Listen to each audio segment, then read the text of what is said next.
Morning news కి స్వాగతం. పత్రికల్లోని ముఖ్యాంశాలు చూద్దాం. ప్రజాస్వామ్యానికి ఎమర్జెన్సీ ఓ మచ్చ, పొరపాటును కూడా రిపీట్ కావద్దు మోదీ, దేశాన్ని జైలుగా మార్చి నేటికి 50 ఏళ్లు, రాజ్యాంగాన్ని రద్దు చేసి ప్రజాస్వామ్యాన్ని బంధించారు, నాటి కాంగ్రెస్ పాలనపై ప్రధాని ఆగ్రహం, రాజ్యాంగబద్ధమైన పాలన అందిస్తామని వెల్లడి, ఎంపీగా పార్లమెంట్ లో ప్రమాణ స్వీకారం, 50 ఏళ్లైన ఎమర్జెన్సీని వదిలరా అంటూ ఖార్గే కౌంటర్ అంటూ 9వ పేజీలో వార్త. 2500 ఎకరాల రక్షణ భూములు ఇవ్వండి, వరంగల్ సైనిక్ స్కూల్ అనుమతులు పునరుద్ధరించాలి, రక్షణ మంత్రి రాజ్నాథ్ సింగ్ కు సీఎం రేవంత్ రెడ్డి విజ్ఞప్తి అంటూ వార్త. సోమవారం ఢిల్లీలో కేంద్ర మంత్రి రాజ్నాథ్ ను కలిసిన సీఎం రేవంత్ రెడ్డి రాష్ట్ర కాంగ్రెస్ ఎంపీలు అంటూ వార్త వేసింది. ఇక్కడ 2 రోజుల పర్యటన కోసం ఢిల్లీకి చేరుకున్న సీఎం కాంగ్రెస్ ఎంపీలతో కలిసి రాజ్నాథ్ తో సమావేశం, రక్షణ భూముల బదలాయింపుపై చర్చలు, కేంద్ర గృహ నిర్మాణ పట్టణ శాఖ మంత్రి ఖట్టర్ తో భేటీ, రాష్ట్రానికి 2.70 లక్షల ఇండ్లు మంజూరు చేయాలని రిక్వెస్ట్, స్మార్ట్ సిటీ మిషన్ కాల పరిమితి ఏడాది పొడిగించాలని వినతి అంటూ 2వ పేజీలో వార్త. మొత్తం మీద రేవంత్ రెడ్డి కాంగ్రెస్ ఎంపీలను మొత్తం వేసుకొని రాజ్నాథ్ సింగ్ గారి దగ్గరికి వెళ్ళడం జరిగింది నిన్న అంటూ వార్త వేసింది. 2500 ఎకరాలు రక్షణ భూములు ఇవ్వండి అంటూ వార్త. వరంగల్ సైనిక్ స్కూల్ అనుమతులు పునరుద్ధరించాలి అంటూ నిన్న ఎంపీలు వెళ్ళడం జరిగింది రాజ్నాథ్ గారి దగ్గరికి అంటూ వార్త వేసింది 2వ పేజీలో వార్త. ఆర్థిక శాఖ ముఖ్య కార్యదర్శిగా సందీప్ సుల్తానియా, రాష్ట్రంలో భారీగా ఐఏఎస్ ల బదిలీలు, జిహెచ్ఎంసీ కమిషనర్ గా అమరపాలి, విద్యుత్ శాఖ సెక్రటరీగా రొనాల్డ్ రాస్, హెచ్ఎండిఏ కమిషనర్ గా Sarfaraz Ahmed, commercial tax excise శాఖ ప్రిన్సిపల్ సెక్రటరీగా రిజ్వీ, యూత్ సర్వీసెస్ టూరిజం కీలక శాఖ ముఖ్య కార్యదర్శిగా వాణిప్రసాద్, చేనేత వస్త్రకళ ముఖ్య కార్యదర్శిగా శైలజ రామయ్యర్ అంటూ 2వ పేజీలోని వార్త. మొత్తం మీద రాష్ట్రంలో భారీగా ఐఏఎస్ ల బదిలీలు అంటూ వార్త వేసింది. ఇక్కడ రాజ్యాంగంపై మోదీ అమిత్ షా దాడి, కాంగ్రెస్ నేత రాహుల్ గాంధీ ఫైర్ అంటూ వార్త. నిన్న ఏకంగా ప్రధానమంత్రి గారు ప్రమాణ స్వీకారం చేసే సమయానికి రాహుల్ గాంధీ గారు ఆయనతో పాటు ఇంకొందరు పార్లమెంట్ లో రాజ్యాంగాన్ని చూపుతూ, ఆయన ప్రమాణం చేసే సమయంలో రాజ్యాంగాన్ని చూపిస్తూ నిన్న విజువల్స్ మనం చూసినాం, అన్ని టీవీలలో మాక్సిమం కవర్ అయింది. త్వరలో కేబినెట్ విస్తరణ, పిసిసి కొత్త చీఫ్ పదవులపై హైకమాండ్ లో సీఎం రేవంత్ రెడ్డి చర్చించే ఛాన్స్, ఈ నెల 27తో ముగియనున్న పిసిసి చీఫ్ పదవీ కాలం, ఈ నెలాఖరకు కొత్త చీఫ్ వచ్చే అవకాశం, వచ్చే నెల ఫస్ట్ వీక్ లో మంత్రివర్గ విస్తరణ, నామినేట్ పోస్టులపై కూడా రానున్న క్లారిటీ అంటూ 2వ పేజీలో వార్త. మొత్తం మీద త్వరలో క్యాబినెట్ విస్తరణ, పిసిసి కొత్త చీఫ్ అంటూ వార్త వేసింది 2వ పేజీలో వార్త. ఇది నీట్ పై సిట్టింగ్ జడ్జీలతో ఎంక్వైరీ జరిపించాలి, స్టూడెంట్లతో చెలగాటం ఆడినోళ్లను శిక్షించాలి సీఎం రేవంత్ రెడ్డి అంటూ వార్త వేసింది 3వ పేజీలో వార్త. కొందరిపై నెట్టేందుకే కేసు సిబిఐకి అప్పగించారు, కేంద్ర బడ్జెట్ లో రాష్ట్రానికి ప్రత్యేకంగా నిధులివ్వాలని డిమాండ్, పోచారం శ్రీనివాసరెడ్డితో కలిసి ఖార్గేతో భేటీ అంటూ వార్త వేసింది 3వ పేజీలో వార్త. విఐపీలు వస్తేనే ఫుట్పాత్లు క్లియర్ చేస్తారా, సామాన్యుల కష్టాలను కూడా పట్టించుకోండి, ముంబై మున్సిపల్ కార్పొరేషన్ పై బాంబే హైకోర్టు ఫైర్ అంటూ వార్త వేసింది 9వ పేజీలో వార్త. మొత్తం మీద విఐపీలు వస్తేనే ఫుట్పాత్లు క్లియర్ చేస్తారా, విఐపీలు వస్తేనే క్లియర్ చేస్తారా లేకుంటే లేదా అంటూ బాంబే హైకోర్టు ఫైర్ అయింది. కోకాపేటలో బీఆర్ఎస్ కు ఇచ్చిన 11 ఎకరాలు వాపస్ తీసుకోవాలి, ఆ భూమిని వేలం వేయాలి, వచ్చే డబ్బులను రుణమాఫీకి కేటాయించాలి షబ్బీర్ అలీ. మొత్తం మీద కోకాపేటలో బీఆర్ఎస్ కు ఇచ్చిన 11 ఎకరాల భూమిని వాపస్ తీసుకోవాలి, ఆ భూమి వేలం వేయాలి, వచ్చే డబ్బులతోని రుణమాఫీకి కేటాయించాలి అంటూ నిన్న షబ్బీర్ అలీ గారు ప్రెస్ మీట్ లో చెప్పడం జరిగింది. బీఆర్ఎస్ కు ఇప్పుడు బంజారా హిల్స్ లో ఉన్న ఆఫీసే ఎక్కువ, ఖతమవుతున్న పార్టీకి కోకపేటలో అంత విలువైన భూమి ఎందుకు?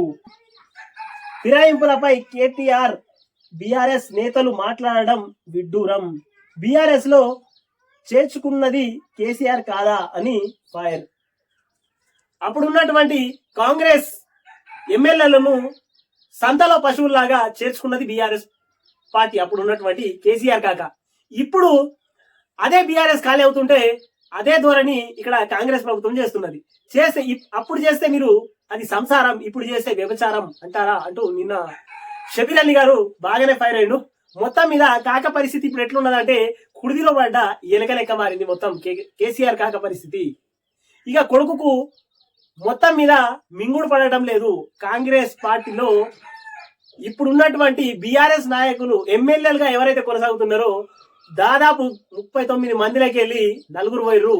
ఇంకొక 4 రోజులైతే 4 మిగులుతారు బీఆర్ఎస్ పార్టీకి. మిగతా వాళ్ళందరూ కాంగ్రెస్ పార్టీకి వైపే చూస్తున్నారు అంటూ విశ్వసనీయ సమాచారం. అది కాకుండా తెరపైకి బీజేపీలోకి వెళ్తున్నారు. బీజేపీని స్ట్రాంగ్ చేసే ధోరణిలో ఇటు కాక కొడుకు ఇద్దరు వ్యూహం పన్ని తర్వాత తన వెంటనే హరీష్ రావు కూడా మొత్తం మీద బీఆర్ఎస్ కు దెబ్బ కొట్టి బీజేపీకి వెళ్ళాలా లేదా కాంగ్రెస్ కు వెళ్దామా అనే డైనమాలో హరీష్ రావు గారు ఉన్నారు. హరీష్ రావు గారు వెళ్తే అతని వెనుక దాదాపు 6 నుంచి 9 మంది వెళ్లిపోయే అవకాశాలు ఉన్నాయి. తన బీజేపీకి జై కొడతారా లేదా కాంగ్రెస్ వైపు వెళ్తారా అన్నది తన నిర్ణయాన్ని తానే వెల్లడించుకోవాలి. అతి త్వరలో మొత్తం మీద బీఆర్ఎస్ పార్టీ మాత్రం ఖాళీ అవ్వడం, నామమాత్రం లేకుండా తెలంగాణ రాష్ట్రంలో ఖతమైపోవడానికి అతి దగ్గరలో ఉన్నది బీఆర్ఎస్ పార్టీ. మొత్తం మీద సచ్చిన పాము లెక్క బీఆర్ఎస్ పార్టీ పరిస్థితి ఇప్పుడు అంటూ ఎనలిస్టులు తెలంగాణ ప్రజలు అనుకుంటున్నారు. గత సర్కార్ వేలం వెర్రి coal, iron ore, limestone వేలానికి విచ్చలవిడిగా అనుమతులు అంటూ 4వ పేజీలోని వార్త ఇది. మొత్తం మీద మైన్స్ లను నోటిఫై చేసిన సెంట్రల్ గవర్నమెంట్ 6 గనుల వేలం కోసం పట్టుబడుతున్న కేంద్రం అంటూ వార్త వేసింది ఇక్కడ. సీఎం అంటే కటింగ్ మాస్టర్ కాదు, కరెక్టింగ్ మాస్టర్. అర్హునులకు పథకాలు అందిస్తే తప్పేంటి, కేటీఆర్ కు మంత్రి తుమ్మల కౌంటర్ అంటూ 2వ పేజీలోని వార్త. సీఎం అంటే కటింగ్ మాస్టర్ కాదు, కరెక్టింగ్ మాస్టర్ అంటూ వార్త వేసింది ఇక్కడ 2వ పేజీలోని వార్త. ఎమ్మెల్యేల ఫిరాయింపుపై ప్రజలే బుద్ధి చెప్పారు. నిజమే చెప్తున్నావు. ఇప్పుడైనా ఎమ్మెల్యేలను ఫిరాయించారు కాబట్టే అప్పుడు బీఆర్ఎస్ పార్టీ వాళ్ళు ఇప్పుడు కాంగ్రెస్ కు పట్టం కట్టిర్రు. మీరు అప్పుడు ఉన్నటువంటి కాంగ్రెస్ ఎమ్మెల్యేలను సంతల పశువుల్లాగా కొన్నారు. ఇప్పుడు బీఆర్ఎస్ వాళ్ళని వీళ్ళు కొనట్లేదు, వాళ్ళ ఇష్టపూర్వకంగా వస్తున్నారు. అప్పుడు మీరు మంతనాలు చేసి ఇది మాట్లాడకుండా అది మాట్లాడకుండా డైరెక్ట్ వాళ్ళు రాగానే స్వాగతం కాదు ఎవరికి అడగకుండానే తీసుకున్నారు. అంటే సంతల పశువుల్లాగా మీరు కొన్నారు. ఇప్పుడు ఆ పరిస్థితి ఇక్కడ లేదు. రేవంత్ రెడ్డి గారు చాలా క్లియర్ గా చెప్పిర్రు, గేట్లు ఇప్పుడే తినం, అసలైన వాళ్ళందరూ కొట్టుకొస్తారు అంటూ. రేవంత్ రెడ్డి గారికి మర్యాద పూర్వకంగా మీ ఎమ్మెల్యేలు చాలా మంది కలిశారు. కలిసినప్పుడు కూడా రేవంత్ రెడ్డి గారు మందలించి వాళ్లకు అవసరం లేదు అని చెప్పిండ్రు గతంలో. కానీ మీరు అదే చెప్పిందే చెప్పుడుకు చిట్ట చివరికి రేవంత్ రెడ్డి గారే గేట్లు ఎత్తేస్తున్నాం, ఎవరైనా రావచ్చు అని చెప్పంగానే ఒకేసారి రావడానికి అందరూ ప్రయత్నిస్తున్నారు. 2004 నుంచి 2006 వరకు కూడా మా వాళ్లను కాంగ్రెస్ లో చేర్చుకున్నారు. ప్రజాస్వామ్య వ్యవస్థలో ప్రజలకే బలం ఎక్కువ అంటూ కేటీఆర్ ట్వీట్. మొత్తం మీద కేటీఆర్ గారు ఇప్పుడు ట్వీట్ చేసినా ఏం చేసినా మీరు మీ బీఆర్ఎస్ పార్టీ ఎమ్మెల్యేలను కాపాడుకోవడానికి ప్రయత్నించండి. మీరు ప్రయత్నించకుండా వేరే పార్టీల మీద చెప్తే ఖచ్చితంగా వాళ్ళు వచ్చే వాళ్ళను నువ్వు కూడా ఆపలేవు, వీళ్ళు కూడా ఆపలేరు. ఖచ్చితంగా వచ్చే వాళ్ళు వాళ్ళే వస్తారు. తన కాన్స్టిట్యున్సీని అభివృద్ధి చేసుకోవాలంటే ఖచ్చితంగా ప్రభుత్వం ఏదైతే ఉందో ఆ ప్రభుత్వానికే పట్టం కడతారు. ఇది మీరే ప్రారంభించినటువంటి కార్యక్రమాలు ఇవి ఎక్కువగా. ఇప్పుడు కూడా ఖచ్చితంగా అదే పరిస్థితి జరుగుతుంది అంటూ తెలంగాణ ప్రజలు అనుకుంటున్నారు. నేను రైలు రోకోకు పిలుపునివ్వలే, కేసు కొట్టేయండి, హైకోర్టులో కేసీఆర్ పిటిషన్. మొత్తం మీద కాక జర సప్పగబడ్డండి అని చెప్పుకోవచ్చు. నేను రైలు రోకోకు పిలుపునివ్వలే, కేసులు కొట్టేయండి అంటూ కాక మొత్తం మీద అడుక్కున్నట్టుగా అనిపిస్తుంది అని తెలంగాణ ప్రజలు అనుకుంటున్నారు. కాక మొత్తం మీద కాక 100% ఇరుకుతాడు. కాక అతి త్వరలో యాడికి పోవాలనో ఆడికి పోయే రోజులు దగ్గర పడ్డాయి అంటూ తెలంగాణ ప్రజలు, తెలంగాణ ఎనలిస్టులు అనుకుంటున్నారు. సార్ మొత్తం మీద అతి త్వరలో కేసీఆర్ కాకకు ఉచ్చు బిగించిందనే చెప్పుకోవచ్చు. ఇక కాక అందుకే జర మెత్తబడ్డాడు. మెత్తబడ్డా ఏం పడ్డా గానీ రేవంత్ సర్కారు కాక నేను వదలది అంటూ తెలంగాణ ప్రజలు అనుకుంటున్నారు. కాక హైవేలకు నిధులు ఇవ్వండి అంటూ 5వ పేజీలోని వార్త. జూడాలతో చర్చలు విఫలం అంటూ 5వ పేజీలోని వార్త. సెమీఫైనల్ కు ఇండియా అంటూ 12వ పేజీలోని వార్త. ఇది నమస్తే తెలంగాణ పత్రిక చూద్దాం. అసలు కాంగ్రెస్ ఖూనీ, రేవంత్ చర్యలతో హస్తం పార్టీ విలవిల, వలస నేతలతో కాంగ్రెస్ లో కొత్తగా చేరికల మంత్రి బీఆర్ఎస్ నుంచి చేరాలని ఆ మంత్రి ఆధ్వర్యంలోనే ఫిరాయింపుల శాఖ ఏర్పాటు చేశారా అంటూ సెటర్లు 2వ పేజీలోని వార్త. ఇది కాంగ్రెస్ పై ప్రభుత్వంపై ఆధిపత్యాన్ని నిలబెట్టుకునే దిశగా రేవంత్ అడుగులు. పిసిసి చీఫ్ మంత్రివర్గ విస్తరణలో తన వాళ్ళు పదవిని పదిలపరుచుకునే దిశగా పావులు.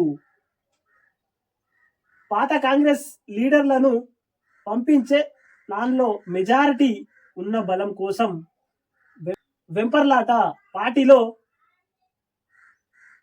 చేరికలపై తన టీందే నిర్ణయం. గత టీడీపీ సహచరులపైనే ప్రధాన దృష్టి. కాంగ్రెస్ జిల్లా నేతలకు చెప్పకుండానే డిప్యూటీ సీఎంకు అరాకొర సమాచారమే అంటూ వార్త వేసింది. మొత్తం మీద రేవంత్ సర్కార్ను తికమతగా చేయడానికి నమస్తే తెలంగాణ పత్రికలో ఇలాంటి రాతలు ఉన్నాయి అని తెలంగాణ ప్రజలు అనుకుంటున్నారు. మొత్తం మీద రేవంత్ రెడ్డి టీడీపీ బ్యాచ్ ని తయారు చేసుకుంటున్నాడు అంటూ వార్త రాసుకొచ్చింది నమస్తే తెలంగాణ పత్రిక. జీవన్ రెడ్డికి పొగ, కరీంనగర్ కాంగ్రెస్ లో రేవంత్ చిచ్చు. జీవన్ రెడ్డిని వదిలించుకునే స్కెచ్, విఫల నేతగా ముద్ర వేసి పంపే ప్లాన్. సంజయ్ కి కండువా అందుకేనా, రేవంత్ తీరుపై కాంగ్రెస్ శ్రేణుల ఆగ్రహం. జగిత్యాలలో ఆందోళన, రాజీనామాకు సిద్ధమైన జీవన్ రెడ్డి. జగిత్యాలకు మంత్రి దుద్దిల్ల నేతలు కొనసాగుతున్న బుజ్జగింపులు.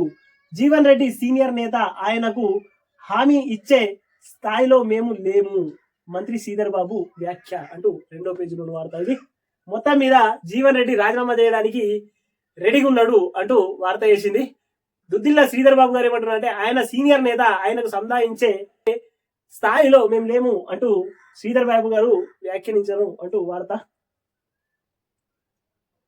రాజ్యసభలో బీఆర్ఎస్ ఉప నాయకుడిగా తనను నియమించడంపై సోమవారం పార్టీ అధినేత కె చంద్రశేఖరరావు ఎర్రవెల్లిలో కలిసి ధన్యవాదాలు తెలుపుతున్న ఎంపీ వదిరాజు రవిచంద్ర అంటూ వార్త వేసింది. ఇక్కడ మొత్తం ఫిరాయింపు ఎమ్మెల్యేలపై సుప్రీంకు బీఆర్ఎస్ అంటూ వార్త వేసింది. అనర్హత తాడో పేడో తేల్చుకునేందుకు నిర్ణయం. దానం నాగేందర్ పార్టీ మారి 3 నెలలు, నేటికి నిర్ణయం ప్రకటించని శాసన స్పీకర్. సుప్రీంకోర్టు తలుపు తట్టే యోచనలో బీఆర్ఎస్ అంటూ వార్త వేసింది. ఇంకేంది కాక అప్పుడు ఈ కాంగ్రెస్ వాళ్ళని మీరే చేర్చుకున్నాడు, ఇప్పుడు నీ దగ్గర నుంచి అక్కడికి వెళ్తున్నారు. అందులో ఫిరాయింపుల చట్టంకి మీరే కొని చేసిరు ముందు, ఇప్పుడు పత్తిత్తు లెక్క మాట్లాడితే కుదరదు అంటూ ఉన్నటువంటి కాంగ్రెస్ పార్టీ చెప్తున్నది.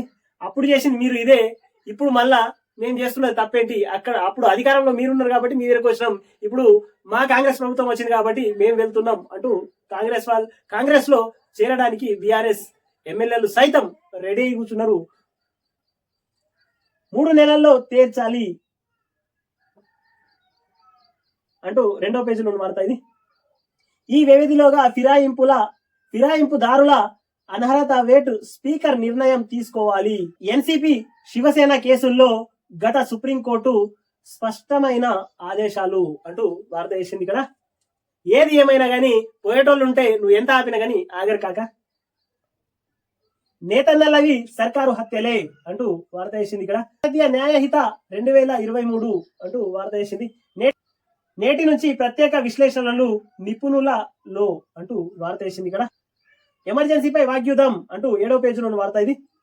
హైదరాబాద్ అమరపాలికి ఏకంగా 5 విభాగాల బాధ్యతలు అంటూ 12వ పేజీలోని వార్త ఇది. బదిలీల బంతి ఆట అంటూ వార్త వేసింది ఇక్కడ. నిరుద్యోగుల పోరుబాట అంటూ 10వ పేజీలోని వార్త ఇది.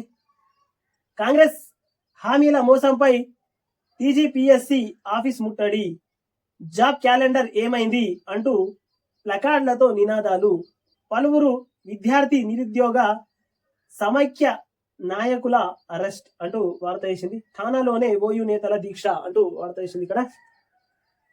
రాత్రి 11 దాటితే తన్నుడే అంటూ వార్త వేసింది 3వ పేజీలోని వార్త. జూనియర్ డాక్టర్ల సమ్మె అంటూ 10వ పేజీలోని వార్త ఇది. రైతు భరోసా ఎవరికి వద్దు అంటూ వార్త వేసింది ఇక్కడ 3వ పేజీలోని వార్త. ఓఎంఆర్ షీట్ తారుమారు అంటూ వార్త వేసింది 7వ పేజీలోని వార్త. అక్రమాల నీట్ మనకొద్దు అంటూ 3వ పేజీలోని వార్త ఇది. కేఎన్ఎన్ టీవీని సబ్స్క్రైబ్ చేయండి, షేర్ చేయండి, కామెంట్